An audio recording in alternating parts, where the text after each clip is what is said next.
True Blue Nation. Dodgers Report. What if I told you our front office has a bold plan for our outfield? A move that could create the most feared lineup in baseball history. The final piece of the puzzle is in play. You want to know who it is. Subscribe fast because I'm about to break it all down.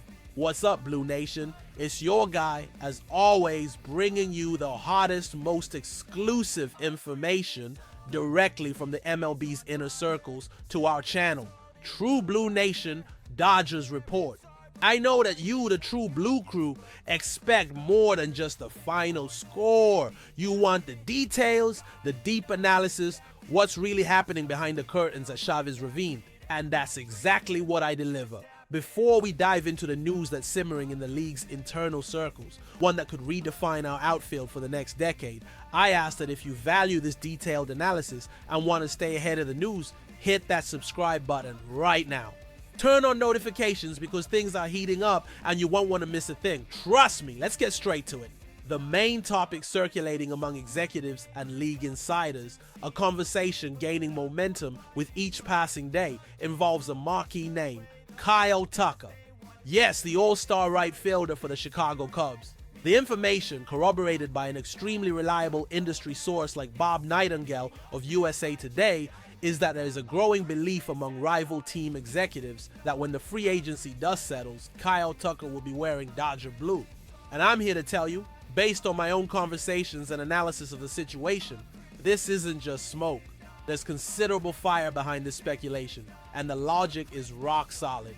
The narrative being painted is that the Dodgers aren't just interested, they are being viewed as the most likely destination for Tucker, driven by a glaring and strategic need in the outfield that has become apparent throughout this 2025 season. To fully understand why, we need to dissect Tucker's season. At first glance, the numbers might not jump off the page as you'd expect from a top-tier free agent in his contract year. We're talking about a seal 242 batting average since the All-Star game, with only 5 home runs and 17 RBIs in that span.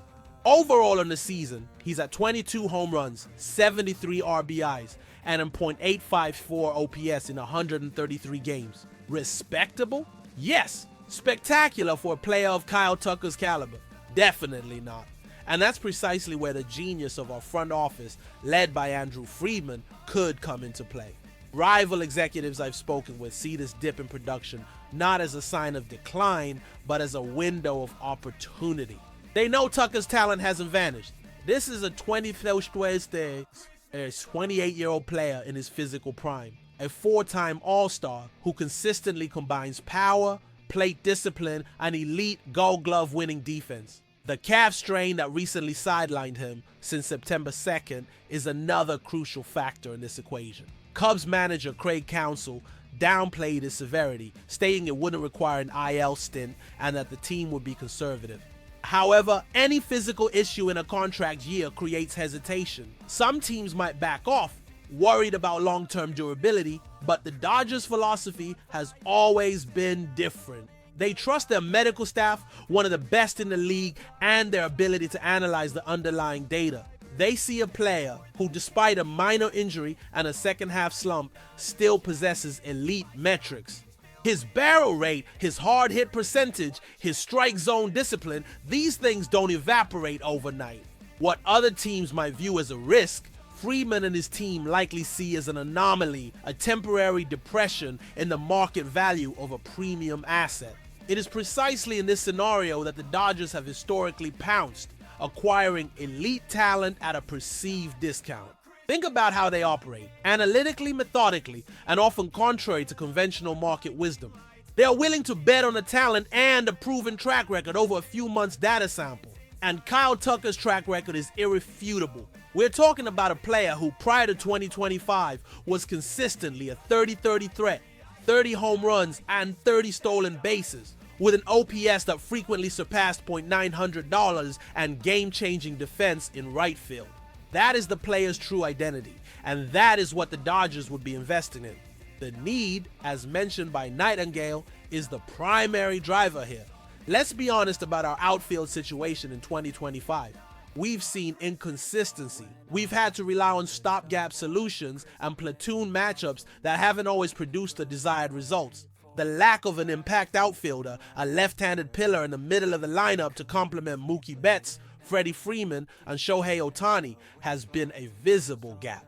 Kyle Tucker doesn't just fill that gap. He cements it with all-star quality for potentially the rest of the decade. His ability to hit for power to all fields, his patience at the plate that leads to high walk rates, and his intelligent base running make him the prototype of a player who thrives under the Dodgers' offensive philosophy. The thought of inserting him into the middle of that batting order is simply terrifying for the rest of the National League. So when we hear that rival executives believe Tucker will be the highest paid player in free agency and that his likely destination is the Dodgers, it isn't a vague rumor. It's an informed prediction based on the combination of a clear team need, a temporary dip in production that might make his price more palatable, and the aggressive, opportunistic philosophy of a front office that is never afraid to make a high-impact move to chase another World Series title. The logic is clear. The fit is perfect, and the conversation is just getting started. Now let's delve deeper into the strategic and financial analysis, the chess match behind this potentially monumental move. The belief that the Dodgers are willing to offer a considerable contract to Kyle Tucker, as reported, is not surprising to anyone who has followed this organization's operations over the last decade. The Guggenheim Baseball Management Ownership Group has repeatedly demonstrated they are not averse to investing heavily in elite talent when the right opportunity presents itself. They understand that championship windows, even for a team as consistently competitive as ours, must be maximized with bold acquisitions. Tucker's contract will certainly be massive. Even with his 2025 season being slightly below his own lofty standards, we are talking about a player entering the market at age 29. He will be seeking a long-term deal, likely in the range of 8 to 10 years, with an annual value that will place him among the highest paid outfielders in the game. Think contracts like Aaron Judge's or Mookie Betts as benchmarks. The total value could easily surpass the $300 million mark, and this is where many analysts and fans of other teams might ask, would the Dodgers really make another investment of this magnitude? My answer, based on how this team operates, is a resounding yes. Andrew Friedman doesn't operate based on sunk cost or past payrolls. He operates on projected value. The question for him isn't what will Tucker cost, but rather how much value will Tucker bring over the life of his contract. And the value is immense. Offensively, he provides crucial balance as an elite left-handed bat in a lineup that can at times lean to the right side. This forces opposing managers into difficult decisions with their bullpens late in games.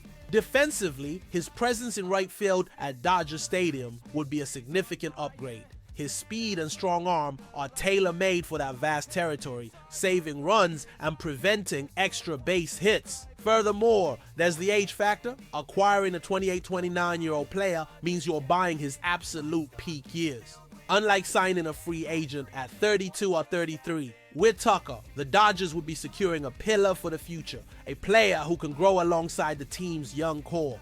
The strategic impact across the entire National League also cannot be overstated.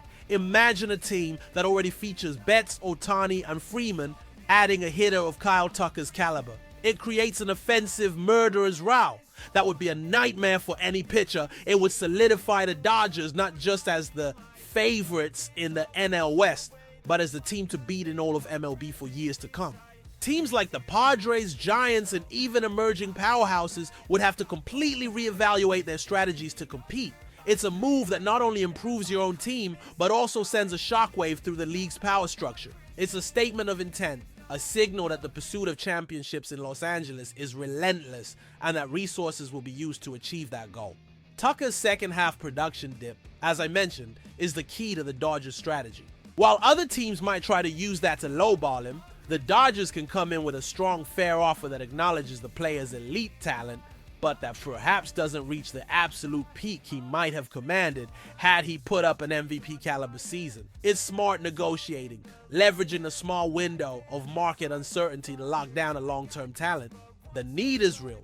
The front office philosophy supports the move, and the financial resources are available. Final analysis, the convergence of factors is undeniable. The Dodgers have a clear and pronounced need in the outfield for a left-handed impact bat. Kyle Tucker is without question the best player fitting that profile to hit the market in years. His 2025 season, considered a down year by his standards, and a minor injury may have suppressed his market value just enough to align perfectly with Andrew Friedman's strategy of buying low on elite talent. The whispers from rival executives are no coincidence. They are a recognition that the marriage between the Dodgers' need and Tucker's availability makes all the logical and strategic sense in the world. This is a classic Dodgers move. Bold, analytically sound, and with the potential to shape the league's landscape for the next half-decade. Now I want to hear from you, Blue Crew. Looking at our outfield situation and the caliber of a player like Kyle Tucker, do you believe the front office should go all in and pay whatever it takes to bring him to Los Angeles? Or do you think the risk associated with such a massive contract is too much and we should pursue other options? Leave your comments below. Don't forget, for the fastest information and the most in-depth analysis on all things Dodgers, make sure you are subscribed to True Blue Nation, Dodgers Report. The offseason is coming, and that's where the real game begins.